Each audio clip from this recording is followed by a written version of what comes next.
നമസ്കാരം. ലോക്സഭാ തിരഞ്ഞെടുപ്പിൽ മത്സരിച്ചാൽ ജയിക്കും എന്നാൽ മത്സരിക്കാനില്ലെന്ന് കേന്ദ്രമന്ത്രി അൽഫോൺസ് കണ്ണന്താനം.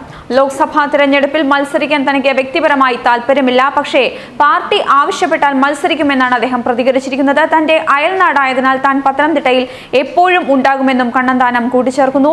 നരേന്ദ്രമോദി മന്ത്രിസഭയുടെ അഴിച്ചുപണിയിലാണ് രാജ്യസഭാംഗമായ കണ്ണന്താനം സാംസ്കാരിക ടൂറിസം വകുപ്പ് മന്ത്രിയായി സത്യപ്രതിജ്ഞ ചെയ്തിരിക്കുന്നത്.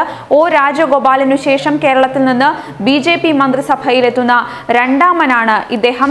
സംസ്ഥാനത്ത് ബി.ജെ.പി അക്കൗണ്ട് തുറക്കുക മാത്രമല്ല, അതിനും അപ്പുറത്തേക്ക് പോകുമെന്ന് കേന്ദ്രമന്ത്രി അൽഫോൺസ് കണ്ണന്താനം മുൻപ് തന്നെ പ്രതികരിച്ചിട്ടുണ്ടായിരുന്നു. 4 വർഷം കൊണ്ട് മോദി സർക്കാർ ഇന്ത്യയിൽ 9.5 കോടി ശൗചാലയങ്ങൾ നിർമ്മിച്ചു. 5.8 കോടി ആളുകൾക്ക് പാചകവാതക കണക്ഷൻ നൽകി. 2.6 കോടി ജനങ്ങൾക്ക് വൈദ്യുതി കണക്ഷൻ നൽകി. ഈ ഭരണ നേട്ടങ്ങളാണ് ജനങ്ങൾ വിലയിരുത്തുക എന്നും അദ്ദേഹം പ്രതികരിച്ചിരുന്നു.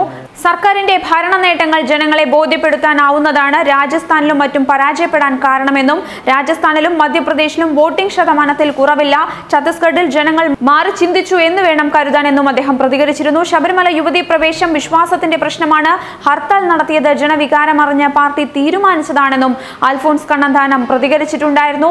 രാജ്യമൊട്ടാകെ മോദി തരംഗം ആഞ്ഞുവീശിയതിനു പിന്നാലെയാണ് 2016 നിയമസഭാ തിരഞ്ഞെടുപ്പിൽ ചരിത്രത്തിൽ ആദ്യമായി ബി.ജെ.പി കേരളത്തിൽ അക്കൗണ്ട് തുറന്നത്. അപ്പോഴും ലോക്സഭാ സീറ്റ് എന്ന ലക്ഷ്യം പൂർത്തിയാകാതെ കിടക്കുകയായിരുന്നു. ഇത്തവണ ശബരിമല വിഷയം കേരളത്തിൽ നിന്നും ബി.ജെ.പിക്ക് ഒരു എങ്കിലും നൽകും എന്ന ആത്മവിശ്വാസത്തിലാണ് പാർട്ടി. ചെറിയ സ്വപ്നങ്ങളൊന്നുമല്ല ബി.ജെ.പിക്ക് ഇത്തവണ കേരളത്തിലുള്ളത്. ലക്ഷ്യമിടുന്നത് ഒരു സ്ഥാനവുമല്ല. കാലാകാലങ്ങളായി LDF-ഉം UDF-ഉം വാഴുന്ന 5 മണ്ഡലങ്ങളിലാണ് ബി.ജെ.പി കണ്ടുവച്ചിരിക്കുന്നത്. 5ഇടത്ത് വിജയിക്കുമെന്ന് പാർട്ടിയുടെ രഹസ്യ സർവേയും പറയുന്നു. എന്നാൽ ശബരിമല സ്ഥിതി ചെയ്യുന്ന പത്തനംതിട്ട അത്ര സേഫ് അല്ല എന്നാണ് ഇപ്പോൾ പാർട്ടിയുടെ വിലയിരുത്തൽ. യുവതീ പ്രവേശ വിധിയോടെ വിവാദത്തിൽ അമർന്ന ശബരിമല ഉൾക്കൊള്ളുന്ന മണ്ഡലം എന്ന നിലയ്ക്ക് ദേശീയ ശ്രദ്ധയുണ്ട്. ഇത്തവണ പത്തനംതിട്ടയ്ക്ക് ശബരിമല വിധിക്കെതിരെ ആദ്യമായി നാമജപ പ്രതിഷേധം ഉയർന്ന ജില്ലയിൽ ഇത്തവണ 3 മുന്നണികൾക്കും മത്സരം നിർണായകം തന്നെയാണ്. പത്തനംതിട്ടയിൽ ആരെ മത്സരിപ്പിക്കണം എന്ന ചർച്ചകൾ ബി.ജെ.പിയിൽ തന്നെ സജീവമാണ്.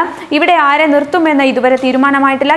കേന്ദ്രമന്ത്രി അൽഫോൺസ് കണ്ണന്താനത്തിനെ പത്തനംതിട്ടയിൽ മത്സരിപ്പിക്കാൻ ബി.ജെ.പിക്ക് ആലോചനയുണ്ടായിരുന്നു. എന്നാൽ UDF സിറ്റിംഗ് MP ആയ ആന്റോ ആന്റണി തന്നെയാണ് ഇത്തവണയും മത്സരിക്കുന്നത് എന്നാണ് അറിയാൻ കഴിയുന്നത്. എങ്കിൽ ബി.ജെ.പിക്ക് വിജയ സാധ്യത കുറവാണ് എന്നാണ് വിലയിരുത്തൽ. 3,58,842 വോട്ടുകളാണ് ആന്റോ ആന്റണി കരസ്ഥമാക്കിയിരിക്കുന്നത്. എന്തായാലും